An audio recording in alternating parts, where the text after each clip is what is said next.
Guys, mbere yo gukomeza reka tubanze twamamaza umuterankunga mukuru ibiganiro byose tubagezaho. Nta wundi rero ni Monaco Cafe. Monaco Cafe ni restaurant igezweho hano mu mujyi wa Kigali, igufitiye pizza, chips, burger n'ibindi byose ujya wifuza kurya wasohotse. Igufitiye kandi ibinyobwa by'ubwoko bwose.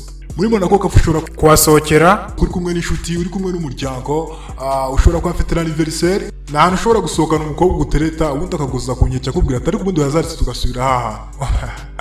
Anyway, niba ukunda kureba match za football, nakubwira yuko berekana match z'ubwoko bwose, Premier League, La Liga, Bundesliga, ntukajye uhabura. Ikindi nakubwira kandi nuko bakora muri T2000 muri second floor. Ushobora no kubandikira kuri social media, ukabandikira kuri Instagram, Facebook cyangwa website yabo, cyangwa se nanone ukabandikira kuri ino nimero ureba hano. Anyway, reka kwamamaza tuwe tucumbikiye nasigaye dukomeza na video yacu kwanza.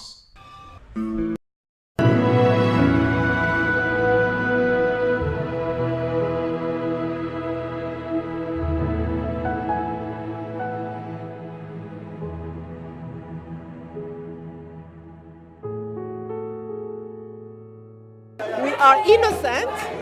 We were innocent, and we're happy with the verdict.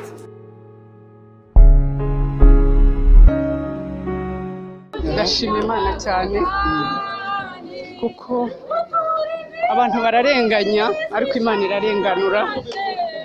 Nkuko nabivuze kuva bigitangira, ari je wari umwana wanjye, nta dosiye twari dufite. Imana rero irabigaragaje ku manywa y'ihangu yuko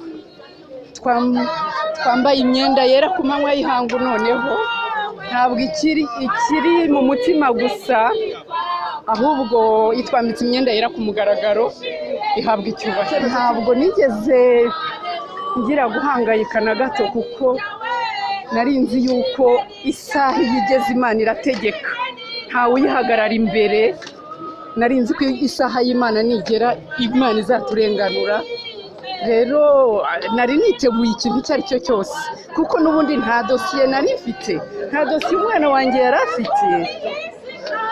Nari nzi ko Imana igomba kuturenganura, ariko bitabaye n'ibyo ngahagarara mu Baroma 8:28 ngo byose bifataniriza hamwe kuzanira ibyiza bakunda Imana.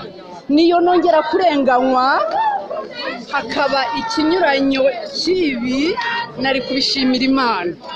Rero ndashima Imana ko yandenganuye ikandenganurira umwana. Ubu ngubu hagiye kubaho amashimwe, ni amashimwe. Ngiye mu rugo mfukamira Imana, nishime n'umutima wanjye n'uburayifukamiye. Hanyuma ibizakurikira ntabwo ndabitekereza, ariko n'ubusanzwe ni umurimo mbamo, ni umurimo wo gukorera Imana, ni umurimo wo kuvugira Imana no kwamamaza ishimwe ry'iyampamagaye. Manura Imana, tukubyinire,